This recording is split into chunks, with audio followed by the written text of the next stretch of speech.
Mr. Christmas by Roger Hargreaves. In my snow-covered cottage at the South Pole, I was having breakfast. Christmas pudding. That frosty morning, as I was popping the last piece of marmalade-covered plum pudding into my mouth, there was a knock on the door of Mistletoe Cottage. When I opened the door, I saw that it was the postman. "Hello, Percy," I said. "Come on in out of the cold." "You don't mind if I do," replied Percy. "There's a bit of a nip in the air today." "I've got a letter for you," said Percy, "and as it has a North Pole postmark, I suppose it's from your uncle." Everybody at the South Pole knows about my famous uncle, who lives at the North Pole. "Good old Father Christmas," I chuckled. "Haven't heard from him for ages." "Well," remarked Percy, "thanks for the warm-up. I'd better be off now." I opened the envelope. "Dear nephew," read the letter, "I hope all is well down there. We are busy as usual up here getting things organized for Christmas, which is one of the reasons I am writing to you. Can you help? Each year I'm finding it more and more difficult to get round all those Mr. Men. There seem to be so many of them all over the place, and I was wondering if this year, as a big favour to your old uncle, you could stand in for me. Hoping you can help. Your ever-loving uncle." That very evening I put through a long-distance call to North Pole 253. "Hello," chuckled a rather deep, rumbly voice at the other end of the telephone. "Father Christmas speaking." "Hello, Uncle," I said. "Your letter arrived this morning, and I'd love to help." "Oh, good for you," the voice rumbled in my ear. "If you have a pencil and paper, I'll give you the Mr. Men's names and addresses."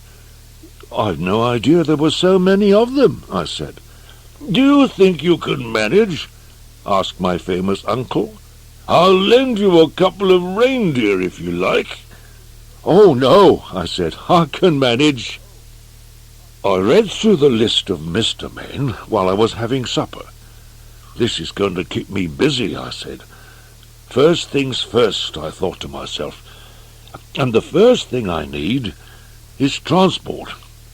And the first thing to do if I need transport," I thought as I chewed, "is to talk to the wizard, Wizard Winterbottom." The following morning I set off to see the wizard. It had been snowing again during the night, and I was quite out of breath by the time I arrived at Wizard Winterbottom's castle. I must say, it's the biggest castle I've ever seen. Mind you, it has to be big, because Wizard Winterbottom is a giant. And there, goodness knows how many times taller than me, stood the huge figure of Wizard Winterbottom. "Christmas!" he boomed, in a voice that made my head spin. "How nice to see you! Come in, follow me." "Now," thundered Wizard Winterbottom, "what brings you here on a cold winter's morning like this?" I told him all about my famous uncle, and all about how I'd been asked to help, and all about the Mister Men, and all about where they lived, and all about the fact that I needed transport, special transport. Retorted the wizard. "Can you help me?" I asked hopefully. "Yes," he said eventually, "but I can't do anything until the middle of next week." "Thank you very much," I replied. "Goodbye," I shouted, but he didn't hear me. He was already too busy thinking. Exactly 2 weeks later, I paid a return visit to the enormous castle. "Hello, Christmas!" boomed the giant voice. He took me into his kitchen, lifted me up onto his enormous table, and set me down with a bit of a bump. "There's your transport," said Wizard Winterbottom. "But that's your teapot," I said in bewilderment. "You've heard of flying saucers," he laughed.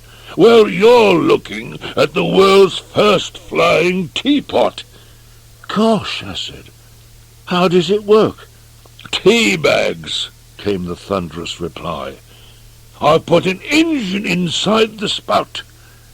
All you do is refuel every 1,000 miles, and you can fly at up to 3 times the speed of sound." We took the flying teapot outside the castle, and I pressed the start button in great excitement.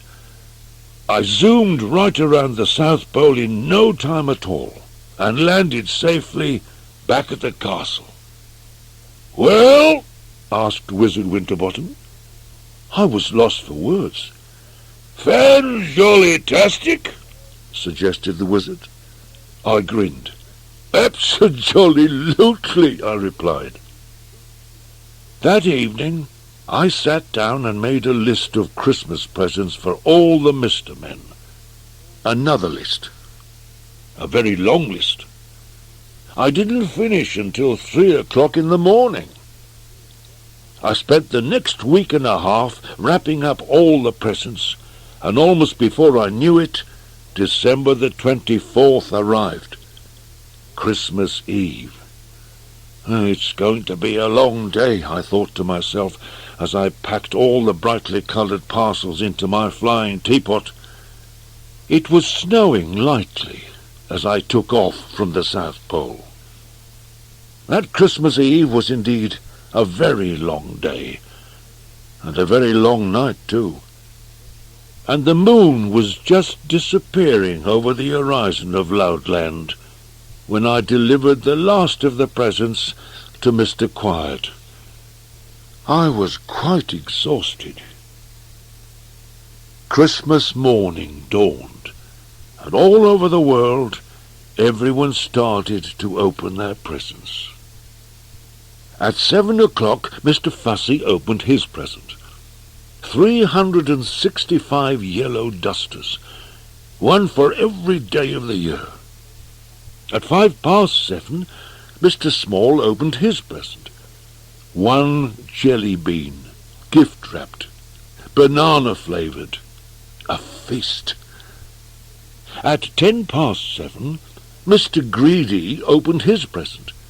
A cookery book entitled 1001 Ways to Roast an Ox. Mr. Greedy licked his lips and rubbed his tummy. At 7:15, Mr. Tall opened his present. Socks, striped socks. The longest, stripiest pair of stretchy socks you've ever seen. At 7:20, Mr. Muddle opened a packet of cornflakes. Funny sort of present, he thought to himself, not noticing his real present. At 7:25, Mr. Mean opened his present.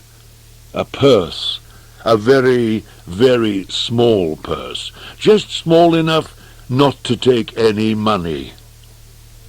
At 7:30, Mr. Forgetful opened his present. "Is it my birthday?" he thought to himself. At 8:20, Mr. Chatterbox opened his present. A dictionary. "How very, very, very, very, very, very, very, very useful," he murmured. At 7:45, Mr. Topsy-Turvy opened his present. A picture.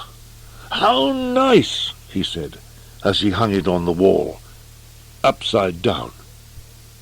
At 7:50, Mr. Uppity opened his present. A present for the man who has everything. A gold-plated back-scratcher.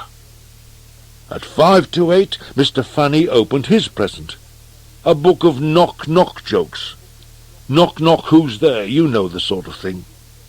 And at 8:00 precisely, Mr. Silly opened his present. An electric, fully automatic, instant digital, computerized thingamajig. What's an electric, fully automatic, instant digital, computerized thingamajig? I've no idea. Just after 8:00 that Christmas morning, the telephone rang. "Hello," rumbled a voice. "Hello," I answered. "Happy Christmas." "It's me," laughed Father Christmas. "And a happy Christmas to you, too." "And that's me, too," I replied. "How did it go?" Father Christmas asked me. "I just got back," I said. "Me, too," sighed my uncle wearily. "Had a bit of a problem in France," he added. "Got stuck in the chimney." "It's all those mince pies," I chuckled. And that is the end of my story. Well, nearly, almost, not quite. At 5:00 in the afternoon, Mr. Slow finally managed to open his present. 5:00 in the afternoon was the time. And the day? New Year's Eve.